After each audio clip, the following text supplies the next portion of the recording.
Bir qancha tanlovlar bo'ladi. Dog'istonga yo Toshkentga deganda Maqsud Shahzoda Toshkentni tanlaydi.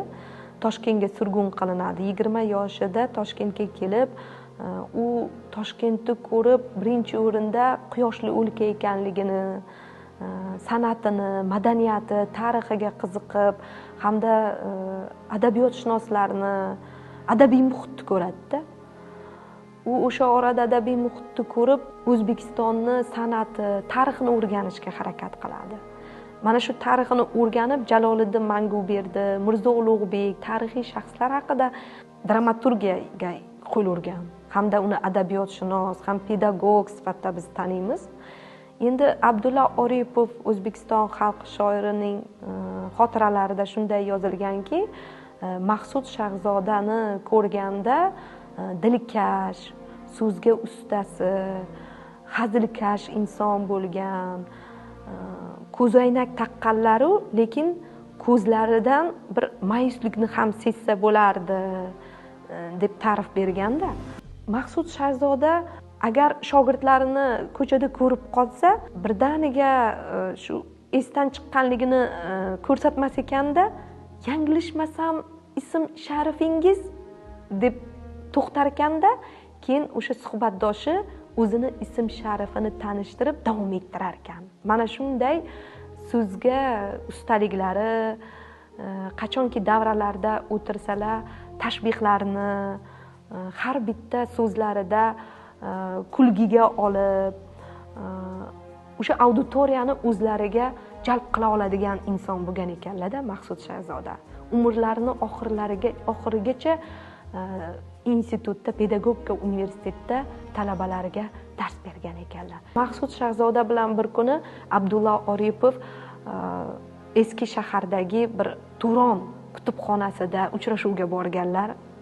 Tomoshabinlar Abdulla Oripovning o'qigan she'ridan yaxshi qarshi olganda qarsaklar chalishgan. Keyin Maqsud Shahzoda bilan Abdulla Oripov uyga qaytayotganida Maqsud Shahzoda bilagidan tutib, siz tomoshabinlarning, xalqning qarsaklarga taltayib ketmang. Ehtiyot bo'ling, o'zingizni ehtiyot qiling degan bir pand nasihatlarni bergan ekanlar. Abdulla Oripovning bu Maqsud Shahzodaning pand nasihati bir umr quloqlarida qo'rg'oshin quyilganday yodlarida bo'lgan ekan. Shuning uchun to umrlarini oxirigacha Abdulla Oripov o'sha pand nasihatlarini quloqlariga qo'yib amal qilgan ekanlar mana shu pand nasihatiga.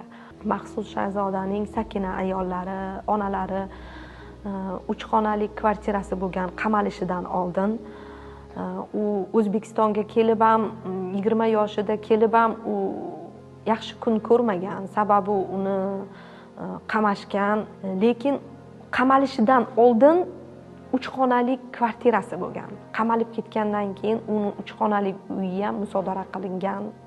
Qamoqxonadan chiqqandan keyin uni uyi bo'lmagan, lekin oqlangandan keyin unga bir ministrning uyini berishgan ekan. U ministr uyi 2 qavatli bir shohona uy bo'lgan ekanda, lekin Maqsud Shahzoda u uyga kirib, u uyni qanaqa xosiyati bormi, yo'qmi surishtirgan ekan. Qarasa, u uyda ministr o'zini osib qo'ygan ekan. Keyin Maqsud Shahzoda bu uyning xosiyati yo'q. Chunki bir ministr o'zini bekorga u uyga osmagan degan bir xulosani o'ziga olganda, u uyni qabul qilmagan Maqsud Shahzoda. Ko'p yillar davomida Durmon ijod uyida ijod qilgan ekan, ko'p adiblar davrasida bo'lgan.